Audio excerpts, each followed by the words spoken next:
दोस्तों, आप सबका अपने YouTube मंच पर हार्दिक स्वागत करता हूं। उम्मीद करता हूं कि हमेशा की तरह आप लोग स्वस्थ और मस्त होंगे। दोस्तों, एक नर्स हर रोज की तरह अपना काम समाप्त करके हॉस्पिटल से बाहर निकलती है।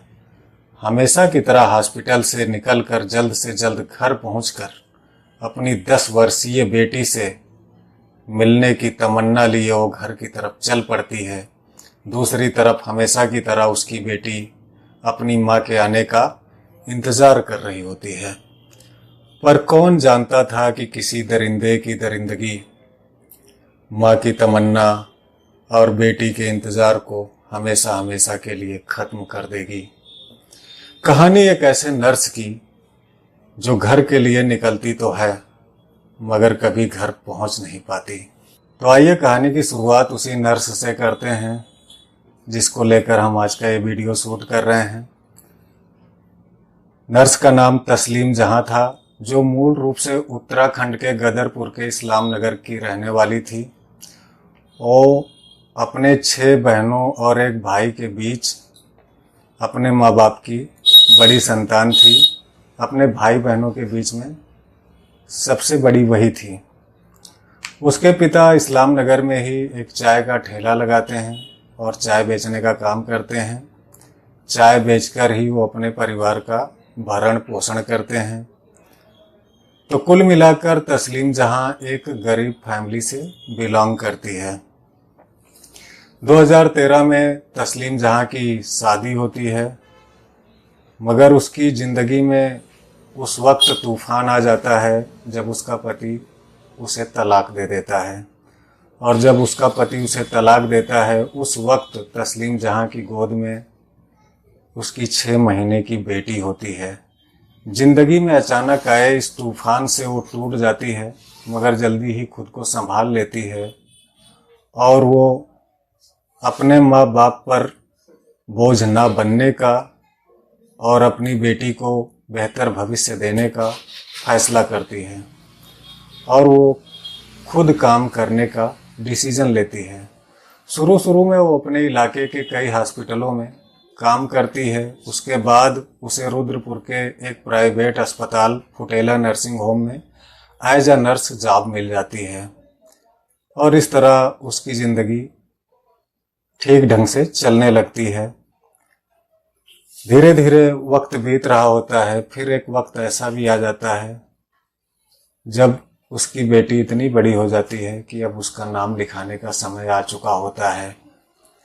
तस्लीम जहां एक सिंगल मदर थी, पति नहीं था, उसके बाद भी वो अपनी बेटी को रुद्रपुर के एक अच्छे स्कूल में एडमिशन दिलाती है ताकि उसे उच्च शिक्षा और बेहतर भविष्य दे सके। उसकी इकलौती बेटी ही उसकी दुनिया होती है।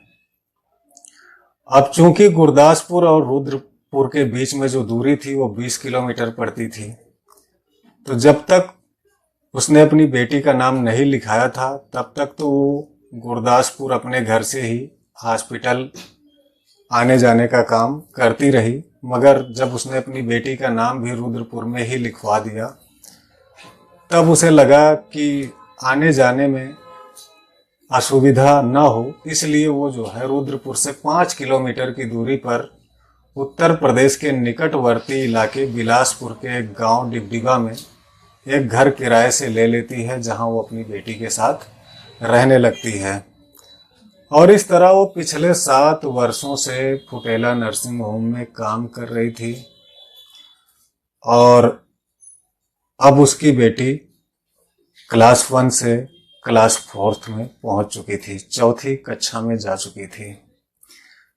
और फिर आती है वो 30 जुलाई की शाम, जिस शाम तस्लीम जहां हॉस्पिटल से मरीजों के देखभाल का अपना काम खत्म करके अपने घर के लिए शाम को निकलती है और हमेशा की तरह उसके दिल में तमन्ना होती है कि कितनी जल्दी मैं अपने घर पहुंचकर अपनी बेटी से मिल लूं। और दूसरी तरफ हमेशा की तरह उसकी मासूम बेटी अपनी माँ के आने का इंतजार कर रही होती है। मगर उस शाम तस्लीम जहां निकलती तो है, लेकिन अपने घर तक नहीं पहुंच पाती, बीच रास्ते से ही गायब हो जाती है। और जब इस बात की खबर उसके घर वालों को मिलती है तो घर में हाहाकार मच जाता है। परिवार वाले हर संभावित जगह पर उसको तलाश करने की कोशिश करते हैं, मगर कोई नतीजा नहीं निकलता। अगले दिन उसकी छोटी बहन रुद्रपुर पुलिस थाने में अपनी बहन के गुमशुदगी की रिपोर्ट दर्ज कराती है। रुद्रपुर पुलिस इस मामले को गंभीरता से लेती है और वो यूपी की तरफ जाने वाले हर रूट पर लगे सीसीटीवी कैमरे की फुटेज को खंगालती है। इस प्रोसेस में वो लगभग 500 सीसीटीवी कैमरों के फुटेज खंगालती है और इस दौरान रुद्रपुर पुलिस को एक सीसीटीवी कैमरे की फुटेज में वो रुद्रपुर के इंदिरा चौक से बिलासपुर जाने के लिए एक ई रिक्शा में बैठती हुई दिखती है। रुद्रपुर पुलिस बिलासपुर पहुंचकर पता करती है तो उसे बताया जाता है कि वो यहीं डिबडिबा गांव में रहती थी।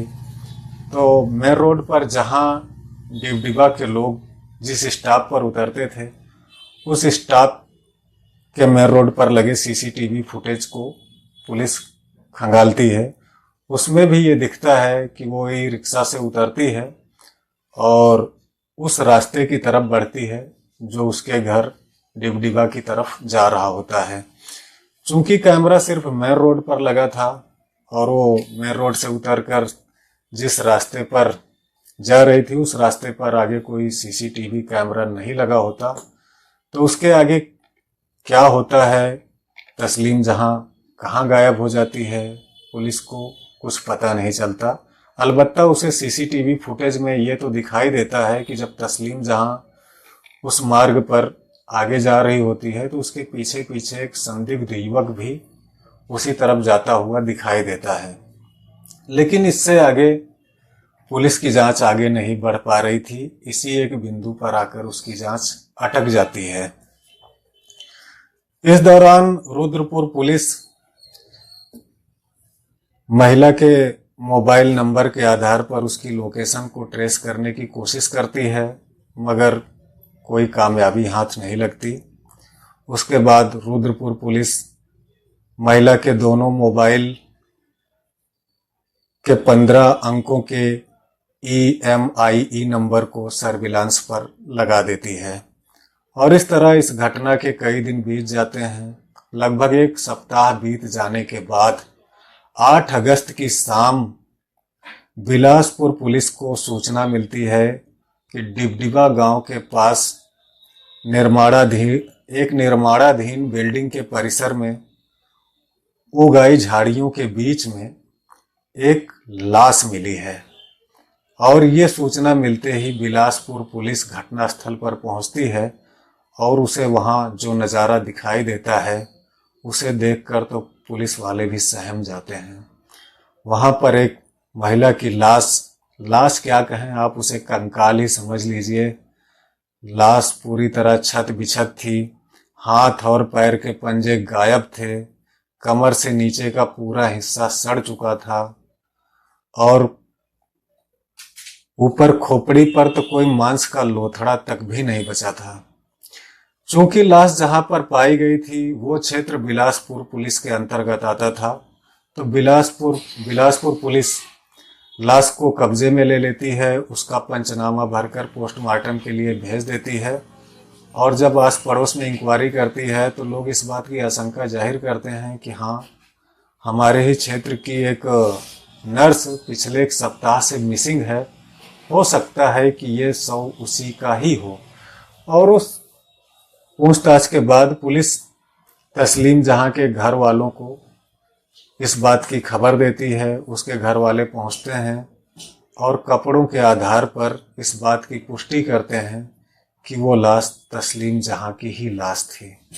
और जब इस बात की सूचना रुद्रपुर पुलिस को मिलती है तो वो भी वहां पहुंचती है और बिलासपुर पुलिस को बताती है कि इस नर्स की गुमशुदगी की रिपोर्ट एक सप्ताह पहले उसके थाने में दर्ज कराई गई थी और वो उसे ढूंढने की कोशिश कर रही है। फिर बिलासपुर और रुद्रपुर पुलिस मिलकर इस केस इस केस को इन्वेस्टिगेट करने का फैसला करते हैं। इसी बीच पुलिस को एक बड़ी लीड उस वक्त मिलती है जब सर्विलांस पर लगाए गए महिला के मोबाइल के EMIE नंबर पर एक गतिविधि देखी जाती है। सर्विलांस टीम द्वारा पुलिस को बताया जाता है कि महिला के मोबाइल में एक नया सिम इंसर्ट हुआ है और उस सिम की डिटेल निकाली जाती है। पता चलता है कि बरेली के किसी शख्स के नाम पर वो सिम इशू किया गया है। पुलिस वहां पहुंचती है और उस व्यक्ति से पूछताछ करती है। वो व्यक्ति बताता है कि मेरा इस घटना से कोई लेना देना नहीं है, मैंने इस मोबाइल को एक चोर से खरीदा, उसने मुझे बेचा, मैंने उससे ले लिया। पुलिस काफी पूछताछ करने के बाद इस नतीजे पर पहुंचती है कि यह व्यक्ति सही बोल रहा है, इस घटना से इसका कोई भी संबंध नहीं है। उसके बाद एक बार फिर पुलिस की जांच एक जगह पर आकर थम सी जाती है। लेकिन इसी बीच पुलिस को एक और अच्छी खबर मिलती है जब महिला के दूसरे मोबाइल नंबर में सिम इंसर्ट करने की बात सर्विलांस टीम द्वारा पुलिस को बताई जाती है। और इस बार जो सिम नर्स के मोबाइल में इंसर्ट किया गया था उसका एड्रेस बरेली के तुरसा पट्टी के खुशबू नाम की एक महिला के नाम पर दर्ज था। पुलिस की टीम बरेली के तुरसा पट्टी गांव पहुंचती है, वहां पर इंक्वायरी करती है तो उसे पता चलता है कि यह सिम खुशबू नाम की महिला के नाम पर इशू है और कभी कभी खुशबू के साथ साथ उसका पति धर्मेंद्र भी उस सिम और उस मोबाइल का इस्तेमाल करता है। लेकिन धर्मेंद्र को किसी तरह से इस बात की भनक लग गई थी कि पुलिस उस तक पहुंचने वाली है और उससे पहले ही वो अपनी पत्नी के साथ वहां से फरार हो जाता है। लेकिन पुलिस लगातार मोबाइल और मोबाइल नंबर को ट्रेस कर रही थी। उसके आधार पर नई लोकेशन राजस्थान के जोधपुर की पुलिस को मिलती है और पुलिस की एक टीम को जोधपुर रवाना किया जाता है और वहां जाकर धर्मेंद्र पुलिस के हत्थे चढ़ता है। पुलिस उसको गिरफ्तार करके ले आती है, उससे पूछताछ करती है। धर्मेंद्र इस बात को कबूल करता है कि उसी ने ही तस्लीम जहां का कत्ल किया था और उसके बयान के आधार पर जो कुछ भी उभर कर सामने आता है उसे आप सुनेंगे तो आपकी रूह कांप जाएगी। धर्मेंद्र एक मजदूर था।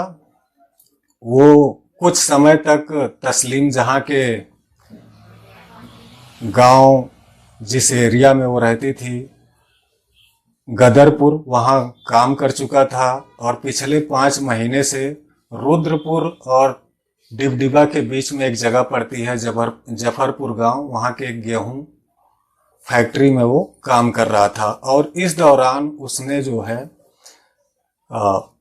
तस्लीम जहां को लूटने का डिसीजन लिया और उसने उसके डेली आने जाने के रूटीन को फॉलो किया, रेकी की और 30 जुलाई की शाम वो तस्लीम जहां के पीछे पीछे ऑटो से उस जगह पर पहुंचता है जहां पर तस्लीम जहां ऑटो से उतरती है और अपने घर की तरफ बढ़ती है। पीछे पीछे ये भी उसके जाता है और पहले से ही प्लान कर चुका होता है। वो अपना बैग भी वहां से भरकर रेडी करता है और उस रूट पर एक निर्माणाधीन बिल्डिंग के अंदर अपना बैग रख देता है ताकि इस घटना को अंजाम देने के बाद उसे दोबारा जफरपुर न लौटना पड़े, वहां से सीधा अपने घर को भाग सके। अपना बैग रखता है एक निर्माणाधीन बिल्डिंग में। उसके बाद तस्लीम जहां का पीछा करता है और फिर एक जगह आती है जहां पर रोड बिल्कुल सुनसान होता है, कोई भी से आते जाते नहीं दिखता। तस्लीम जहां के ऊपर हमला करता है शाम का वक्त सुनसान का फायदा उठाकर।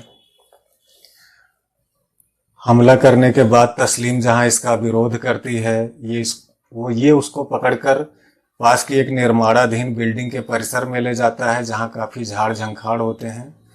वहां ले जाता है, उसके सर पर पत्थर से जोरदार प्रहार करता है। तस्लीम जहां बेहोश हो जाती है और एक और तथ्य बताना मैं यहाँ पर आपको भूल गया कि तस्लीम जहां, जिसकी दुनिया सिर्फ उसकी बेटी थी, उसका एक शौक ये भी था कि वो नर्सिंग होम से आने के बाद जिम भी जाती थी, क्योंकि वो एक अकेली महिला थी। तो वो इस बात को समझती थी कि उसे खुद की सुरक्षा के साथ साथ अपनी मासूम बेटी की भी सुरक्षा करनी है। इतना सब कुछ करने के बाद भी वो खुद को बचा नहीं पाती। जब धर्मेंद्र उसके सर पर पत्थर से वार करता है, वो बेहोश होकर गिर जाती है।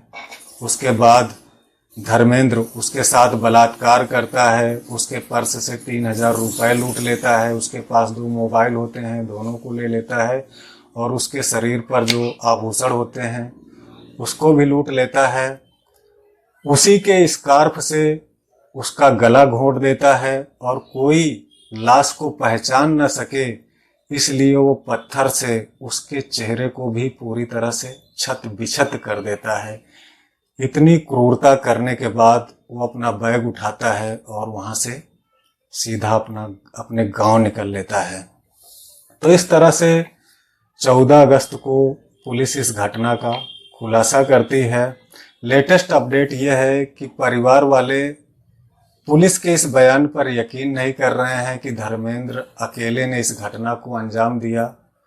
उनका कहना है कि उनकी बेटी काफ़ी हिम्मत वाली थी और एक अकेले धर्मेंद्र के बस की बात नहीं जो उस पर काबू पा सके। इसमें और लोग भी इन्वॉल्व हो सकते हैं, और परिवार वालों की इस बात को ध्यान में रखते हुए एसएसपी मंजूनाथ ने एक एसआईटी का गठन कर दिया है, और उन्होंने कहा है कि आगे भी इसकी जांच की जाएगी। अगर और लोग भी इस घटना में संलिप्त पाए जाते हैं तो उन्हें जरूर उनके अंजाम तक पहुंचाया जाएगा। ये एक ऐसी निर्मम घटना थी जिसे नेशनल मीडिया में उतनी जगह नहीं मिली जितनी मिलनी चाहिए थी, और ये भी उसी दौरान की घटना है जब कोलकाता में ट्रेनी लेडी डॉक्टर के साथ हुए बर्बर बलात्कार और हत्याकांड को लेकर पूरे देश में गम और गुस्से का माहौल था, जगह जगह प्रदर्शन हुए। उसी दौरान की ये भी एक निर्मम घटना है। ये कहानियाँ आप लोगों को सुनाने का मेरा उद्देश्य भी यही रहता है कि आप लोग अपराध को लेकर जागरूक रहें, सतर्क रहें, ताकि खुद को भी अपराध का शिकार होने से बचा सकें और किसी दूसरे को भी अपराध का शिकार होने से बचा सकें। तो आज के इस वीडियो में इतना ही। मिलते हैं अगले वीडियो में एक नई कहानी के साथ। तब तक आप लोग स्वस्थ रहें, मस्त रहें। धन्यवाद।